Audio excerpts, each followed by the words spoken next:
ప్రభునందు ప్రియ దేవుని సంగమా, ఉదయకాల సమయంలో మరొకసారి మీరందరూ కూడా మరి ఈ అరుణోదయ దినమందు మీరందరూ బాగున్నారా? అంత క్షేమంగా ఉన్నారు కదా? మరి ఉదయకాల సమయంలో ఎంతమంది మరి బైబిల్ వాక్యాన్ని రోజుకు 2 అధ్యాయాలైనా చదివి ఉన్నారా ఈ శుభదినమందు? కనుక ఒకవేళ చదవని వారు ఉంటే ఈ దినమందైనా మొదలుపెట్టి ప్రతి ఉదయము 2-3 అధ్యాయాలు చదివి ప్రభువుని స్తుతించి తిరిగి మీ పనుల కార్యక్రమంలో మీరు పాల్గొనాలని ప్రభువు పేట తెలియజేస్తున్నాను. ఎందుకనగా మరి ఈ ఉదయకాలపు మరి వర్తమాన కాలాన్ని మనము ధ్యానం చేసుకుందాం. 138వ కీర్తన మరి 8 వచనమంటాడు, యెహోవా నా పక్షమున కార్యము సఫలం చేయును, యెహోవా నీ కృప నిరంతరం ఉండును, నీ చేతి కార్యములను విడిచిపెట్టకయు అని రాయబడింది దేవుని వాక్యం. ఏముందండి మరి 138వ కీర్తనలో 8 వచనం, నా పక్షమున యెహోవా నా పక్షమున కార్యమును సఫలం చేయును. యెహోవా నా పక్షమున కార్యము సఫలం చేయను. ఏ కార్యాలు?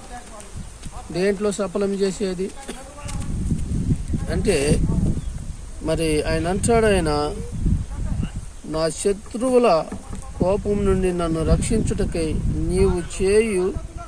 నీ చేయి చాపెదవు అని రాయబడి ఉన్నది. ఎలాగండి? నా శత్రువుల యొక్క చేతుల నుండి నన్ను విడిపించడానికి నువ్వు సహాయం చేసేవాడిగా ఉన్నావు. శత్రువుల యొక్క భయములో నుంచి, శత్రువు యొక్క మరి సమూహంలో నుంచి, శత్రువు యొక్క మరి బాధకరమైనట్టి విషయముల నుండి నీ చేయి చాపి నన్ను రక్షించదు, లేక నాకు సహాయం చేయవాడు అని దేవుని వాక్యం సెలవిస్తుంది. నా ప్రియమైన దేవుని బిడ్డలారా, దేవుని మరి సమ్ముఖములో మనమందరం నేర్చుకోవాల్సిన విషయం ఏంటంటే, యెహోవా మన పక్షున కార్యమును సఫలం చేసేవాడు. ఏ కార్యంలో మనకు కావాలనుకున్నా యెహోవా మన పక్షం ఉంటే నువ్వు ఏది తలంచినా అది ఖచ్చితంగా దేవుడు ఖచ్చితంగా మనకు సఫలం చేసేవాడుగా ఉన్నాడు. సఫలం చేస్తూ మనలను దీవించేవాడుగా ఉంటున్నాడు. అందుకని దావీదు ఈ మాట రాస్తున్నాడు, నా శత్రువుల కోపంలో నుండి నన్ను రక్షించుటకై నీవు చేయి చాపి ఉన్నావు. నా శత్రువుల యొక్క చేతిలో నుంచి నన్ను ఎటు చూసినా నా చుట్టూ నా శత్రువులు ఆవరించి ఉన్నారు, కానీ వారి చేతుల కింద నాకు నా ప్రాణమును, వారి చేతులు ఇడిపోకుండా నా ప్రాణమును వారు నలగగొట్టాలని చూసిన, నన్ను చంపాలని చూసిన నా శత్రువుల నుంచి నా ప్రాణమును నిడిపించి నాకు సహాయం చేసేవాడుగా ఉన్నావు. నా పక్షమున నువ్వు సహాయం చేసేవాడుగా ఉన్నాడని దావీదు మరి ఆ మాట రాస్తున్నాడు. కాబట్టి నీ పక్షమున దేవుడు ఏ సహాయం కోరుకుంటున్నావో అది ఒకసారి నువ్వు ఆలోచన చేసుకోవాలి. మరి యెహోవా పక్షమున కార్యం సఫలం చేసేవాడు. మన పక్షమున యెహోవా ఉంటే మన కార్యాలు, అది ఏ కార్యమైనా సరే, అది పెళ్లి కార్యమైనా, శుభకార్యమైనా, ఇంకొక కార్యమైనా, వేరు కార్యక్రమాలు ఏవైనా సరే, దేవుడు నీ పక్షం నుండి మరి యెహోవా నీ పక్షం నుండి ఆ కార్యములు సఫలం చేసేవాడు. నువ్వు అనుకోవచ్చు ఒక రీతిగా, అయ్యా మరి నాకు పిల్లలు లేరు కదా, మరి నా పక్షం ఉన్నావు, నేను నీ పక్షం నిలబడి ఉన్నా, మరి నాకు సహాయం చేసే దేవుడు ఎవరైనా ఉన్నారు, నువ్వే కదా, నిన్ను నమ్మి ఉన్నాను, నీ మీద ఆధారపడి బ్రతుకుతున్నాను, మరి నాకు గర్భఫలం లేదు, నాకు సహాయం చేయమని నువ్వు అడుగుతున్నట్టుగానైతే దేవుడు అంటున్నాడు, నీ పక్షం నీ కార్యమును నెరవేర్చువాడు. మరి నీ నీతిని బట్టి, నీ యథార్థాన్ని బట్టి, నీ భక్తిని బట్టి ఆయన ఖచ్చితంగా నీ కార్యాలను సఫలం చేయటానికి సిద్ధంగా ఉన్నాడు. అందుకే దావీదు అంటాడు కదా, నా శత్రువులు చుట్టూ ఉన్నా కానీ నా శత్రువుల చేతుల నుండి నన్ను మరి నీ హస్తాలను నాకు తోడుగా ఉంచి, నీ హస్తాలను నాకు నా మీద ఉంచి, శత్రువుల యొక్క బాలములో నుంచి, శత్రువుల యొక్క చేతుల నుంచి, శత్రువుల యొక్క మరి మరణకాందముల నుంచి నన్ను లేవనెత్తినావు, తప్పించే దేవుడు అని అంటూ కింద అంటున్నాడు కానీ యెహోవా నా పక్షం ఉన్నాడు, ఆయన సఫలం చేసేవాడు, నా ఉద్దేశాలు సఫలం చేసేవాడు. మరి అందుకే దేవుని యొక్క కీర్తనకారుడు అంటాడు, యెహోవా నీ సన్నిధిలో నేను మరి అనుదినం ధ్యానం చేస్తున్నా కాబట్టి నువ్వు నన్ను తప్పిస్తున్నావు, నేను నీకు కృతజ్ఞతాస్తుతులు చెల్లిస్తున్నానని దేవుని వాక్యం తెలియజేస్తుంది. నా ప్రియమైన దేవుని బిడ్డలారా, దేవుడు నీ పక్షంగా నుండి నీకు ఎటువంటి బంధుకళ్ళలున్నా దేవుని పక్షాన్ని నువ్వు ఉంటే ఆయన నీ కార్యాలు నెరవేర్చువాడు. అవి నీకు తలగమించిన కార్యాలు కానీ, అవి కోర్టు సమస్యలు కానీ, జైలు సమస్యలు కానీ, స్టేషన్ సమస్యలు కానీ, లేకపోతే నీ భర్త సమస్య కానీ, లేకపోతే నీ భార్య సమస్య కానీ, మరి ఎటువంటి సహాయంలో నువ్వు ఉన్నా కానీ, ఎటువంటి మరి అంధకారమైన జీవితంలో జీవిస్తున్నప్పుడు నువ్వు యెహోవా పక్షమున నిలబడి ఉంటే ఆయన నీ పక్షమున కార్యము సఫలం చేసేవాడు. నీకు ఏది కావాలని నీ ప్రార్థన గదిలో నువ్వు మొరపెడతావో, నీ ప్రార్థన అంగీకరించిన దేవుడు ఆయన నీ పక్షము నుండి ఆయన ఖచ్చితంగా వేద్యమాడువాడు. అందుకే మరి దేవుని వాక్యం సెలవిస్తుంది కదా, దేవుని యొక్క వాక్యం మనకు బైబిల్ గ్రంథం తేటగా తెలియపరుస్తుంది.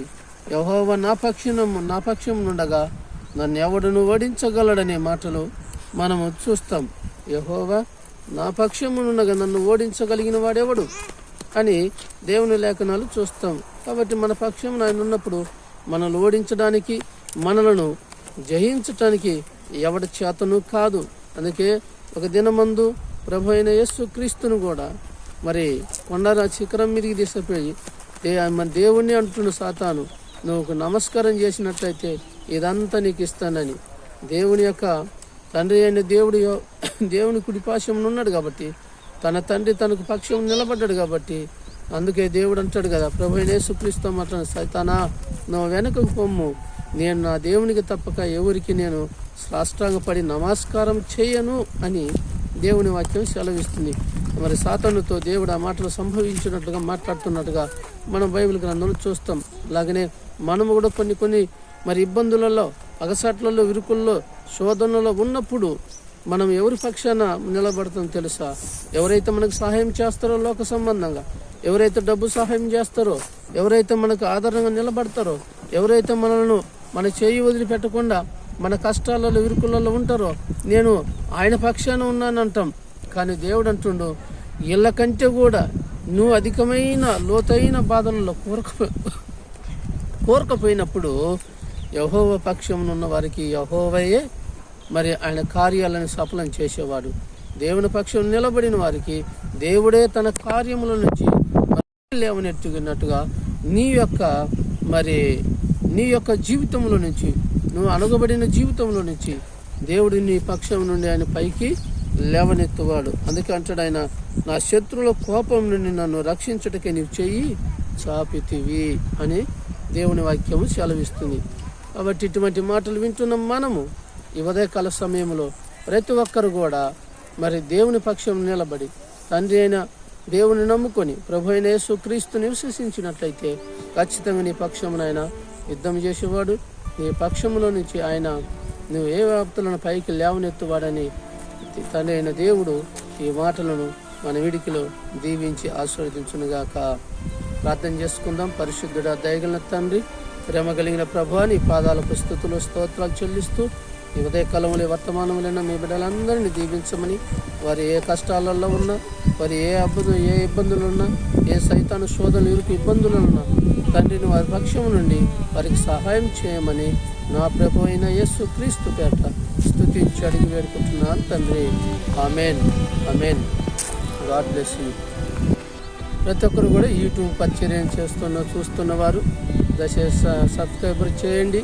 మీ ఇతరులకు, మీ స్నేహితులకు, మీ బంధువులకు మరి షేర్ చేయండి. ద్వారా మీరు అనేక మందికి మరి సజీవుడైన యేసుక్రీస్తు మార్గాన్ని వారికి తెలియపరిచిన వారు అవుతారు. కాబట్టి దేవుడు ఇటు కార్యములు మిమ్మల్ని కూడా పాలిభాగస్తులు చేయనుగాక.